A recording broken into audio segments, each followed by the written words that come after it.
surga, itulah doa kami. Kami hanya dapat berserah kepada Yesus, Allah kami yang hidup, Allah penyembuh, Allah pertolongan kami. Kami bersyukur tak terhingga Bapa atas kebaikan-Mu dalam hidup kami. Diberikan kesempatan lagi buat kami boleh beribadah bersama-sama di tempat ini Tuhan. Terima kasih Bapa. Terpujilah Engkau Allah kami yang ajaib, Allah kami yang dahsyat Tuhan, yang memperhatikan hidup kami. Terima kasih Bapa. Sebentar kami akan mendengarkan firman Tuhan. Bapa di surga, bukalah hati dan pikiran kami Tuhan, supaya kami dapat mengerti akan firman-Mu dan dimampukan Tuhan kami untuk melakukannya. Lebih-lebih hamba-Mu Tuhan yang menyampaikan firman Tuhan Bapa, Engkau layakkannya Tuhan. Pakailah mulut bibir hamba-Mu ini menjadi berkat buat kami semuanya. Dalam nama Tuhan Yesus Kristus kami berdoa dan bersyukur. Haleluya. Amin. Silakan duduk Bapak Ibu Saudara-saudara. Shalom. Semangat dikit lagi lah. Shalom. Ya, kita bersyukur atas kebaikan Tuhan dalam hidup kita, bahwa pada hari ini diberikan kita kesempatan lagi bersama-sama bertemu muka dengan muka, langsung, bukan lewat Zoom lagi. Tuhan itu baik? Ya, Tuhan itu baik, luar biasa. Terbukti pada hari ini kembali kita boleh bersama-sama di tempat ini. Bapak Ibu Saudara-saudara kekasih dalam Yesus Kristus, kita akan melihat firman Tuhan yang terambil dari Markus pasal 7 ayat 24 sampai 30. Markus pasal 7 ayat 24 sampai 30.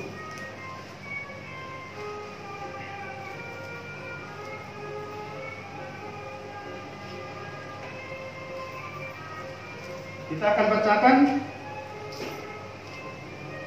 Markus pasal 7 ayat 24 sampai 30. Demikian bunyinya. Lalu Yesus berangkat dari situ dan pergi ke daerah Tirus. Ia masuk ke sebuah rumah dan tidak mau bahwa ada orang yang mengetahuinya. Tetapi kedatangannya tidak dapat dirahasiakan. Malah seorang ibu yang anaknya perempuan kerasukan roh jahat segera mendengar tentang dia, lalu datang dan tersungkur di depan kakinya. Perempuan itu seorang Yunani bangsa Siro-Fenisia yang memohon kepada Yesus untuk mengusir setan itu dari anaknya. Lalu Yesus berkata kepadanya, biarlah anak-anak kenyang dahulu, sebab tidak patut mengambil roti yang disediakan bagi anak-anak dan melemparkannya kepada anjing. Tetapi perempuan itu menjawab, benar Tuhan, tetapi anjing yang di bawah meja juga makan remah-remah yang dijatuhkan anak-anak. Maka kata Yesus kepada perempuan itu, karena kata-katamu itu, pergilah sekarang sebab setan itu sudah keluar dari anakmu. Perempuan itu pulang ke rumahnya, lalu didapatinya anak itu berbaring tempat tidur, sedang setan itu sudah keluar.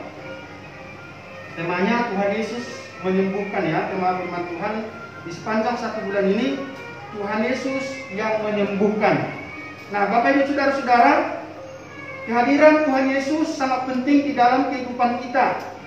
Kenapa? Karena kita tidak bisa menjalani hidup tanpa pertolongan daripada Tuhan Yesus. Amin. Kita tidak bisa mendayung sampan perahu kita sendiri.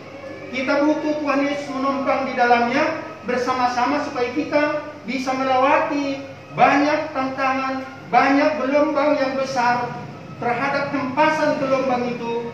Dan apabila Yesus ada di dalamnya, maka kita dapat kendalikan. Karena kenapa? Yesus Kristus yang dapat mengendalikan alam. Nah, pada hari ini kita lihat di sini seorang perempuan Fenisia ini yang anaknya sakit pendarahan. Ya, kita perhatikan di sini ada beberapa hal yang harus kita lihat. Kita perhatikan. Yang pertama, Bapak Ibu Saudara-saudara, apa yang dia lakukan? Nah, kita baca dulu. Saya akan baca ulang. Ketika Yesus sudah berangkat, dikatakan dari situ ke daerah Tirus, dia masuk ke sebuah rumah dan tidak mau diketahui orang. Kenapa Yesus Kristus tidak mau diketahui orang? Mungkin ada alasannya. Karena nanti orang berbondong-bondong. Yesus itulah mau melayani, bukan tidak mau melayani banyak orang, tapi dia mau melayani itu orang per orang supaya dia bisa berbicara. Kalau banyak orang kan seperti KKR kan tidak bisa kita tahu hatinya seseorang kalau kita melayani. Tapi kalau face to face mungkin lebih mengenal, dan orang yang dilayani pun merasa berbeda kalau dilayani secara umum seperti itu. Nah, di samping itu kita lihat di sini ada seorang ibu yang anaknya kerasukan. Yang pertama kita lihat ada yang dia dengarkan. Apa yang dia dengar? Yesus ada di situ. Ya, Yesus ada di Tirus. Yesus hadir di sana. Ketika dia mendengar itu, apa yang dia lakukan, Bapak Ibu Saudara-saudara? Dia bertindak, ya. Nah, sekarang kalau kita mendengarkan tentang Yesus Kristus, bersegeralah bertindak. Cari Yesus di dalam kehidupan kita. Jangan setelah ada masalah baru kita cari Yesus. Tetapi setiap saat, kapan kita mendengarkan Yesus? Baca firman Tuhan, dengarkan renungan, dengarkan khotbah, memuji Tuhan, maka Tuhan akan hadir di sana. Ya, jadi kata mendengar di sini yaitu menangkap. Dia menangkap sesuatu. Ya, berarti dia dapat mendengarkan, tidak tuli berarti. Jadi dia punya perasaan. Ada sesuatu yang akan terjadi apabila dia berhadapan dengan Yesus. Bapak Ibu Saudara-saudara, ya, kalau ada orang lain bersaksi tentang Yesus itu hebat, kita pun harus bisa bersaksi Yesus itu hebat. Amin. Ya, jangan hanya mendengar. Ketika mendengar harus bertindak. Ya, bertindak dalam arti cari Yesus di mana dia ada. Apa yang Yesus dapat lakukan dalam hidup saya? Itu yang membuat kita bisa bertindak. Kalau kita tidak percaya bahwa Yesus tidak bisa melakukan, tidak perlu datang. Tapi kalau kita beriman, percaya, yakin, setelah kita mendengarkan siapa itu Yesus yang dapat menolong, menyembuhkan, bahkan membangkitkan orang mati, carilah Yesus. Datangilah Yesus. Sembahlah Yesus. Ya, karena kita lihat di dalam Roma pasal 10 ayat 17, Roma pasal 10 ayat 17, iman timbul dari pendengaran firman Allah. Bapak Ibu Saudara-saudara, ketika kamu mendengarkan, datang, jangan acuh tak acuh. Jangan menyepelekan. Ketika masih ada kesempatan dengarkan firman Tuhan, datang, cari, ikuti, supaya terjadi mujizat di dalam kehidupan kita. Bisakah Tuhan bertindak sendiri? Bisa. Tapi Tuhan mau supaya orang pilihannya itu juga bertindak, ya, bergerak, jangan diam di tempat, beraksi, ada reaksinya dari kita sebagai umat Tuhan. Jangan hanya bisa menerima, seperti dilemparkan uang, diambil, jangan seperti itu. Tapi Tuhan mau, cari Tuhan. Ketika sudah mendengarkan, mari kita berlari, mari kita semuanya berlomba-lomba untuk datang kepada Yesus yang dapat menyembuhkan. Ya, dikatakan tadi, karena dari pendengaran itu timbul, ya, iman timbul dari pendengaran akan firman Tuhan. Ketika kita sudah mendengarkan firman Tuhan, iman kita semakin dikuatkan. Oh iya, betapa Engkau hebat Tuhan. Dahulu, sekarang, sampai selamanya tidak pernah berubah. Engkau sanggup menyembuhkan dulu, sekarang juga sanggup menyembuhkan. Apa penyakitnya Bapak Ibu Saudara-saudara? Penyakit tubuh kah? Penyakit hati kah? Ya, ada yang sakit hati? Di sini tidak ada, ya. Di sini semuanya hatinya dibersihkan oleh Tuhan. Amin. Ya, tidak ada luka hati kan? Semuanya sehat? Puji Tuhan, ya. Buang luka hati, buang sakit hati, supaya tubuh kita ini sehat. Pastor main susah. Dia menyakiti saya. Kalau disimpan, itu jadi penyakit Bapak Ibu Saudara-saudara. Buang semuanya, lepaskan. Amin. Jangan pernah simpan sedikit pun, betapapun orang lain menyakiti hatimu, supaya tubuhmu sembuh. Itu kata firman Tuhan. Ya. Banyak orang sakit oleh karena menyimpan dendam. Itu sebenarnya yang disimpan itu penyakit. Itu yang menekan jiwanya, menekan hatinya, perasaannya tertekan oleh karena menyimpan banyak hal yang tidak baik. Nah, ngapain kita simpan, ngapain kita bawa-bawa kemana-mana? Lepaskan, buang saja. Datanglah kepada Yesus yang memberikan kesembuhan, yang memberikan kita keajaiban yang luar biasa. Oke, jadi ketika kita mendengarkan firman Tuhan, iman semakin bangkit. Setelah mendengarkan tadi, di mana Yesus itu berlari. Nah, perempuan Indonesia ini bukanlah perempuan yang percaya, Bapak Ibu Saudara-saudara. Dia bukan yang kenal dengan Yesus siapa itu Tuhan, tapi dia mendengar. Ya, dia mendengar tentang Yesus. Nah, ketika ada kesempatan didengarkan ada di daerah itu, dia datang. Dia tidak peduli apapun, dia mau menjumpai Yesus. Ya, kemudian di dalam Keluaran 15 ayat 26 dikatakan, jika mendengar sungguh-sungguh, jika mendengar kita sungguh-sungguh, kita mengimani, kita datang, kita raih. Ya, seperti perempuan ini, dia tidak peduli apapun kata Tuhan, ya, dengan sungguh-sungguh. Baik, selanjutnya akan kita baca. Tadi setelah mendengar, yang kedua kita lihat di sini, dia bertindak. Bertindak, kita lihat ayat yang berikutnya, ayat 26. Tadi sudah saya singgung. Perempuan itu seorang Yunani bangsa Syro-Fenisia. Ia memohon kepada Yesus untuk mengusir setan itu dari anaknya. Nah, Bapak Ibu Saudara-saudara, kalau dia hanya mendengar dan tidak datang kepada Yesus, percuma. Kalau kita hanya mendengarkan, oh Yesus itu juru selamat, ya juru selamat. Tapi kita tidak percaya, tidak datang, percuma. Kalau kita tidak bertindak, percuma, tidak ada artinya. Harus ada tindakan dari kita. Datang, hampiri Tuhan. Ya, datang dan hampiri Tuhan. Bapak Ibu Saudara-saudara, tadi saya katakan datang dan hampiri Tuhan. Untuk datang kepada Tuhan itu tidak semudah kadang-kadang apa yang kita pikirkan. Banyak tantangannya, banyak pergumulan. Bisa dari dalam batin kita, bisa dari orang di kanan kita, di kiri, di depan, di belakang. Bisa dari orang-orang di sekeliling kita. Dari mana aja pun bisa datang tantangannya. Ya kan? Tuhan pun menguji iman kita. Seperti perempuan ini. Kalau bahasa kita, ngapain kamu datang? Kamu gak penting. Kira-kira begitu bahasa kasarnya. Ya kan? Siapa kamu? Kamu tidak layak menerima kesembuhan dari saya.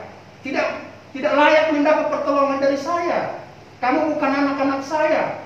Kamu bukan siapa-siapa saya. Ya. Ada pernah bercerita kepada saya, cerita ini saya ceritakan.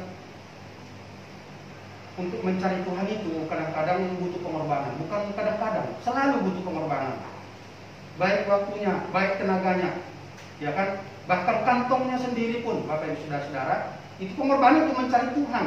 Nah, ada seseorang berkata, pernah dia ceritakan tentang orang lain berbicara tentang dirinya.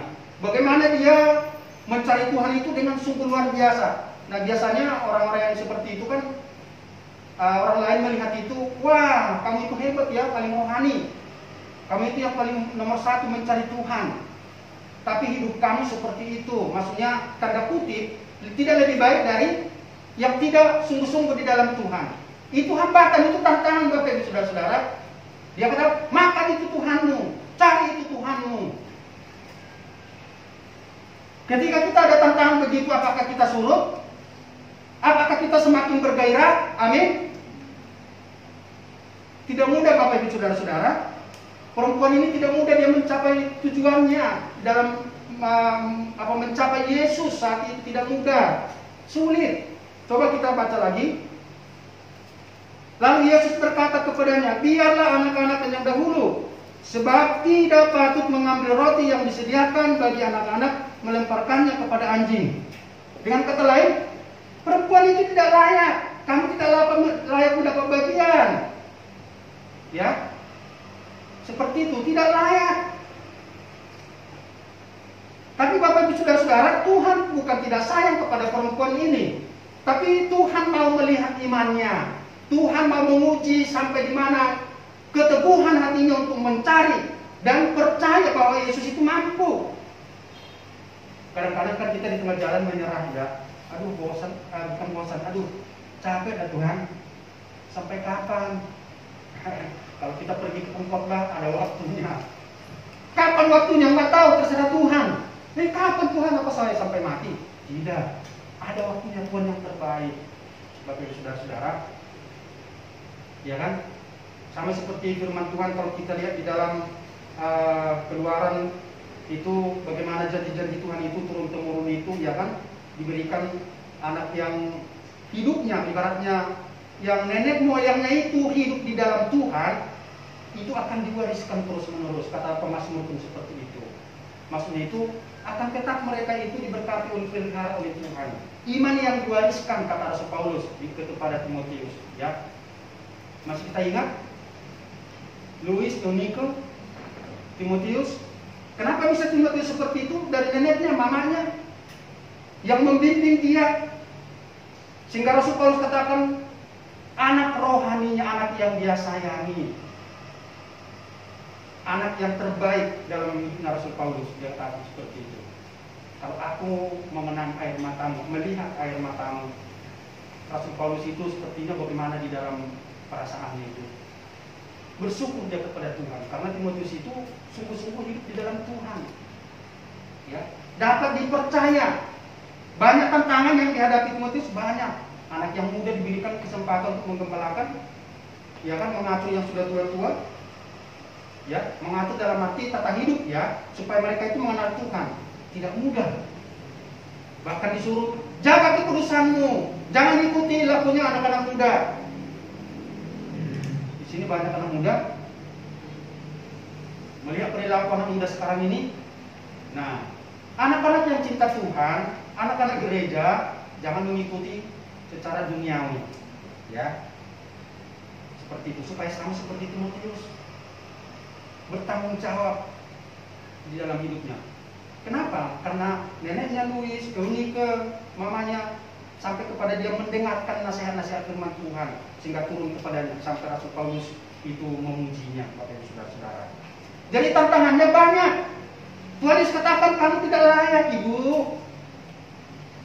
Dikatakan seperti itu. Tidak mendapat bagian. Kamu bukan wilayah saya, bukan anak saya.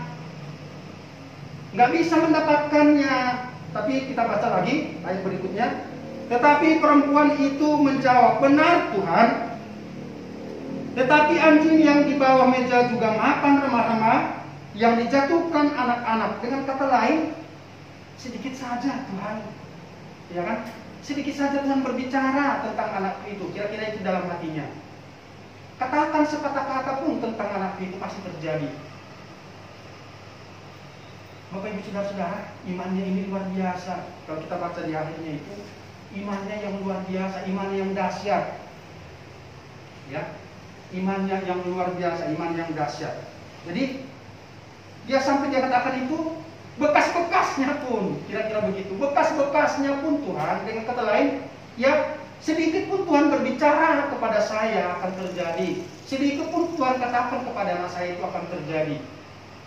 Itu iman Bapak Ibu Saudara-saudara. Kadang-kadang harus ngotot untuk mencapai tujuan, ngotot positif, ya. Ngotot dalam arti itu mencari Tuhan itu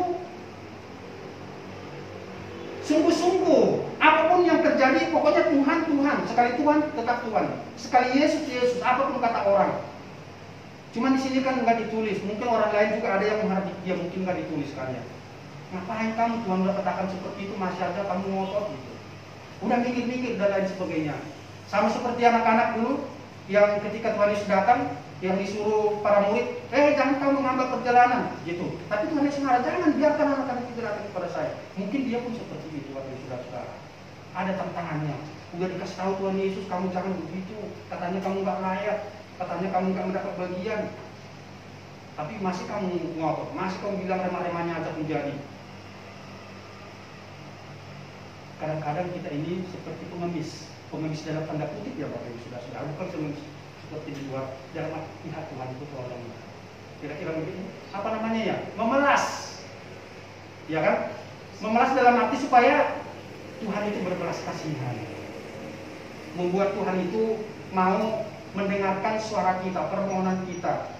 Ya. Bagaimana caranya seperti kita itu? Ya Tuhan, tolong ya Tuhan Yesus. Ya Bapakku yang baik, kasihanilah. Mungkin perempuan ini sampai dia tersungkur. Ya Tuhan, anjing pun memakan remah-remah yang di bawah meja itu. Ya, sampai dia buat perumpamaan seperti itu. Dengan kata lain, ya, walaupun saya ini tidak mendapat bagian, walaupun saya dianggap sampah, walaupun saya ini dianggap tidak layak, tapi Tuhan berbicara sedikit saja. Kira-kira seperti itu di dalam hatinya. Nah, akan terjadi di dalam hidupnya. Kita lihat ke bawah. Maka kata Yesus kepadanya, kepada perempuan itu, karena kata-katamu itu, pergilah sekarang sebab setan itu sudah keluar dari anakmu. Bapak Ibu Saudara, perjuangan yang sungguh luar biasa, perjuangan yang dahsyat, pergumulan yang luar biasa, sehingga dia mendapat hasil. Ya. Jadi ketika kita mendengarkan firman Tuhan, ya, jangan berhenti hanya mendengar, bertindak. Datang kepada Yesus. Setelah datang kepada Yesus, nyatakan permohonanmu apa? Apa sih isi hatimu? Apa yang kau ungkapkan? Ada apa dengan kita? Apa masalahmu? Ya, seperti itu. Nyatakan kepada Tuhan, maka Tuhan akan tolong. Dengan sangat. Ya, katakan kepada Tuhan, aku butuh Tuhan. Aku perlu Tuhan. Aku butuh bantuan Tuhan. Dengan diriku sendiri aku tidak mampu Tuhan. Dengan diriku sendiri aku akan putus asa. Karena aku orang yang terbatas. Tuhan yang tidak terbatas, ulurkanlah tangan pengasihan-Mu. Nah, Bapak Ibu Saudara, masa Tuhan gak mau tolong? Kita udah sampai memelas-melas begitu. Tuhan itu kan maha kasih, maha baik. Kita perhatikan perempuan ini. Akhirnya kita baca yang terakhir di sini dikatakan, perempuan itu pulang ke rumahnya, lalu didapatinya anak itu berbaring di tempat tidur, sedang setan itu sudah keluar. Haleluya. Luar biasa. Mendapat hasil Bapak Ibu Saudara, Tuhan menjawab doanya. Jadi kalau kita mau dijawab doanya, jangan sebentar-sebentar. Jangan berputus asa. Ya. Tetap sampai kapan? Terus sampai Tuhan jawab, terus sampai Tuhan jawab. Karena Tuhan Yesus yang dapat menolong. Tuhan yang Yesus yang dapat menyembuhkan. Apapun penyakitnya, apapun masalahnya, apapun pergumulannya, maka Tuhan akan menolong. Amin. Mari kita berdoa. Terima kasih Bapa di surga untuk firman Tuhan pada pagi hari ini yang boleh kami dengarkan tentang perempuan Indonesia ini, Tuhan, yang dimana dia datang kepada Tuhan ketika mendengarkan bahwa Engkau ada Tuhan di tempat di daerah dia ada. Dia bertindak. Setelah dia bersama-sama dengan Tuhan menyatakan permohonannya kepada Tuhan dengan sungguh-sungguh, yang akhirnya Tuhan menjawab doanya. Kami pun mau seperti itu Tuhan. Kami datang kepada Tuhan, apapun masalah kami, apapun pergumulan kami mau Tuhan jamah kami, Tuhan tolong kami. Nyatakan kuasa-Mu di dalam setiap kami, baik pribadi lepas pribadi, baik di dalam keluarga Tuhan, baik di dalam usaha pekerjaan kami. Kami perlu Tuhan, kami butuh Tuhan. Bantulah kami. Terima kasih Bapa. Terpujilah Engkau kekal selamanya.